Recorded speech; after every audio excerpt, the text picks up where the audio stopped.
Welcome back to my channel. Saya Sahila Nora Fauji, mahasiswa Universitas Primagraha. Dan sebelum kita lanjut, jangan lupa like, komen, dan subscribe. Di sini saya akan menjelaskan tentang analisis kelayakan pembangunan perumahan Taman Ciruas Perumahan di PT Pradipta Ratna Pratala. Latar belakang perumahan adalah bangunan buatan manusia yang dijadikan tempat tinggal selama waktu tertentu. Rumah juga menjadi sebuah kebutuhan penting dalam hidup manusia.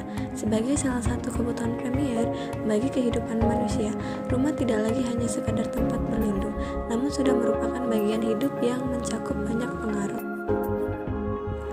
Perusahaan PT Pradipta Ratna Pratala didirikan secara resmi pada tahun 1991. Perumahan yang bergerak di bidang pengembang perumahan.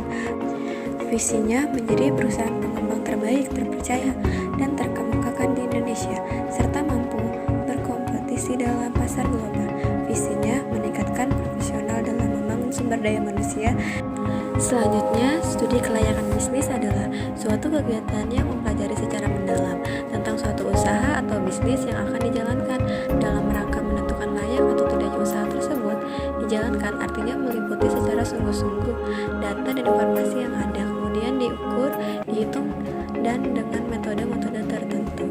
Selanjutnya, aspek teknisi atau operasi juga dikenal sebagai aspek produksi. Penilaian kelayakan terhadap aspek merupakan hal yang penting dilakukan dalam perusahaan dijalankan.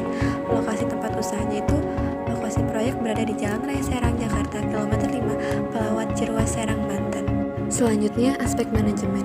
Perusahaan merupakan salah satu bentuk organisasi yang selalu berorientasi pada keuntungan. Dan selanjutnya ada aspek hukum yang terdiri dari akta pendirian, NPWP, TDP, Situsium, dan surat izin usaha jasa konstruksi, dan sudah tersertifikasi badan usaha.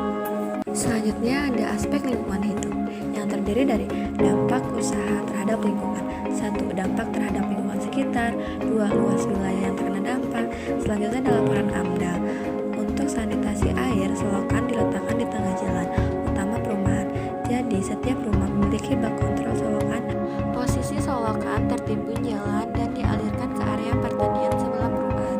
Jika penuh, tapi jika normal, air akan diserap letak sumur 8,5 meter dari serapan Spitek sumur pompa atau air tanah. Selanjutnya ada aspek ekonomi dan sosial. Dampak usaha terhadap ekonomi yaitu dampak terhadap karakteristik yang muncul dalam masyarakat di lingkungan secara baik.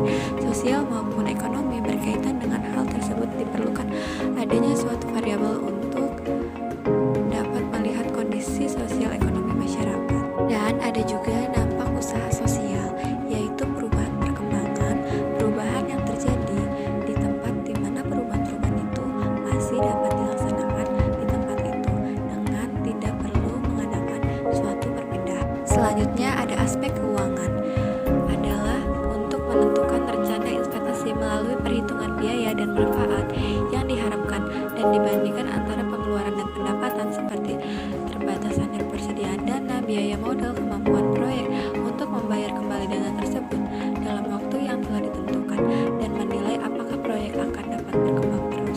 Dan yang terakhir ada rekomendasi dalam mengendalikan dampak sosial. Telah adanya pembangunan perumahan dapat dilakukan dengan mengadakan kegiatan-kegiatan sosial yang melibatkan masyarakat sehingga dapat terciptanya hubungan yang lebih baik.